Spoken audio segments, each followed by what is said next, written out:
You know, there's this hidden pattern that governs pretty much everything in our world. It's a kind of secret rule that explains everything from these massive, runaway successes to the most catastrophic disasters. It's a force that most of us just don't see, but once you do, well, you'll start seeing it absolutely everywhere. I know, it sounds like the setup to a really strange joke, right? But the answer to this question actually reveals something fundamental about the way reality works. They all follow the exact same hidden rule, and it's a rule that completely defies our everyday intuition. For the most part, the world feels pretty predictable, doesn't it? In statistics, this is what we call the normal distribution, or as you probably know it, the bell curve. Most things, whether we're talking about people or products, they tend to cluster right around an average, with very, very few examples way out at the extreme ends. Just think about something like human height, right? There's an average, and most of us are going to be somewhere pretty close to it. You will never, ever meet someone who is 5 times taller than the average. It's just physically impossible. That's the world of the bell curve. It's safe, it's comfortable, it's predictable. But, as we're about to find out, not everything plays by these nice, neat rules. So this predictable world was basically our default setting for how we thought things worked. That is, until the late 1800s, when an Italian engineer named Vilfredo Pareto was just looking at some data, and he found something that was, well, it just wasn't normal. So what he did was, he gathered up all these income tax records from countries all across Europe, and he was probably expecting to see that same old familiar bell curve shape, but he didn't. When it came to wealth, the data showed a completely different picture, one with this long, long tail of extreme outliers. I mean, this was a total glitch in the matrix. He was seeing people earning 5 times, 10 times, even 100 times more than other people. In the nice, predictable world of the bell curve, this kind of spread just doesn't happen. It was a huge clue that wealth wasn't playing by the same rules as things like height or IQ.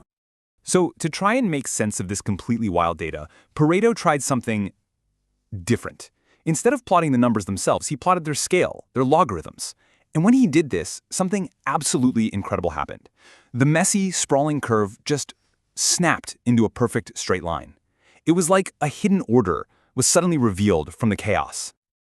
This straight line, it was the signature of something called a power law. So what is that? Well, in short, it describes a world where small events are super common, but massive, system-changing events are far, far more likely than a normal distribution would ever lead you to believe. This was the hidden rule he'd been looking for. Okay, to really get a feel for how different these two worlds are, let's take a little trip. We're heading to a metaphorical casino. We're going to play 3 different games, and each one represents a completely different statistical reality. All right, our first game is super simple, very predictable. This is the world of the bell curve. You get 100 coin tosses. For every single heads, you get $1. Easy enough, right? So how much would you be willing to pay to play this game? The expected payout is a nice, clean $50. If you play this game over and over again, sure, sometimes you'll win a little more, sometimes a little less, but all those small variations are going to cancel each other out. You can reliably make a profit if you just pay less than $50. It's consistent, it's safe. Okay, on to game number 2. This is where things get a little spicier. Instead of adding $1, your winnings are now multiplied. A heads multiplies your money by 1.1, and a tails multiplies it by 0.9. This is a world of multiplicative or compounding returns, kinda like investing. Now here's the crazy part. The expected payout, the average, is just $1. But, and this is a big but, the median payout is only 61 cents. So most people who play this game actually lose money, but there's a small chance of a huge win. A long tail of a few big winners completely skews the average way up. And finally, we arrive at the power law game. This one's a classic known as the St. Petersburg paradox, and it is absolutely wild. The rules, the payout doubles with every single toss, and the game only stops when you finally get a heads. So, heads on the first toss, you win $2. If it takes 5 tosses, you win $32. So, the big question, what's the average, the expected payout for this game? Just think about it for a second. Yeah, the chances of getting a long streak of tails are tiny, but the payouts, they become astronomically large. The answer is infinite. Yep, you heard that right. Mathematically, the tiny probability of an enormous payout is so powerful that it makes the average value of this game completely limitless. This is the wild, unpredictable, frankly mind-bending nature of a power law world. There's really no such thing as a meaningful average. So if power laws are this strange and counterintuitive, why do they even happen in the first place?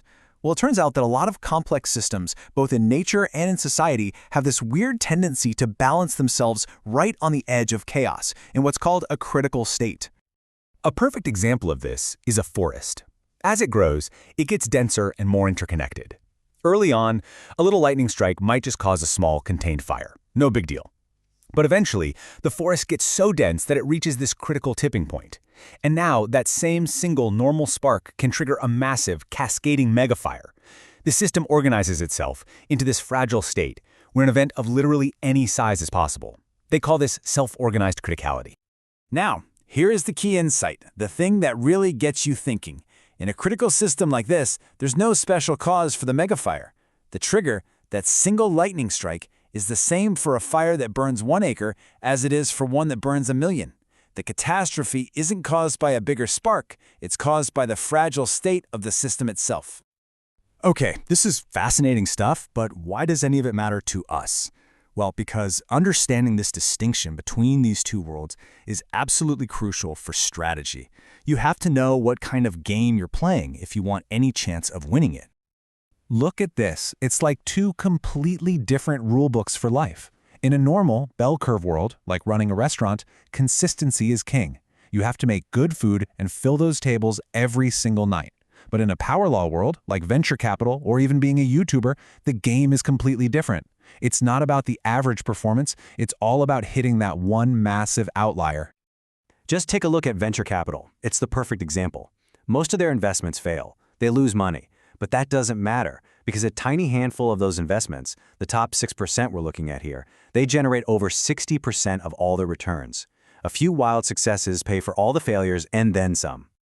And this right here is the core takeaway. This is the whole point. You have to know which game you're playing.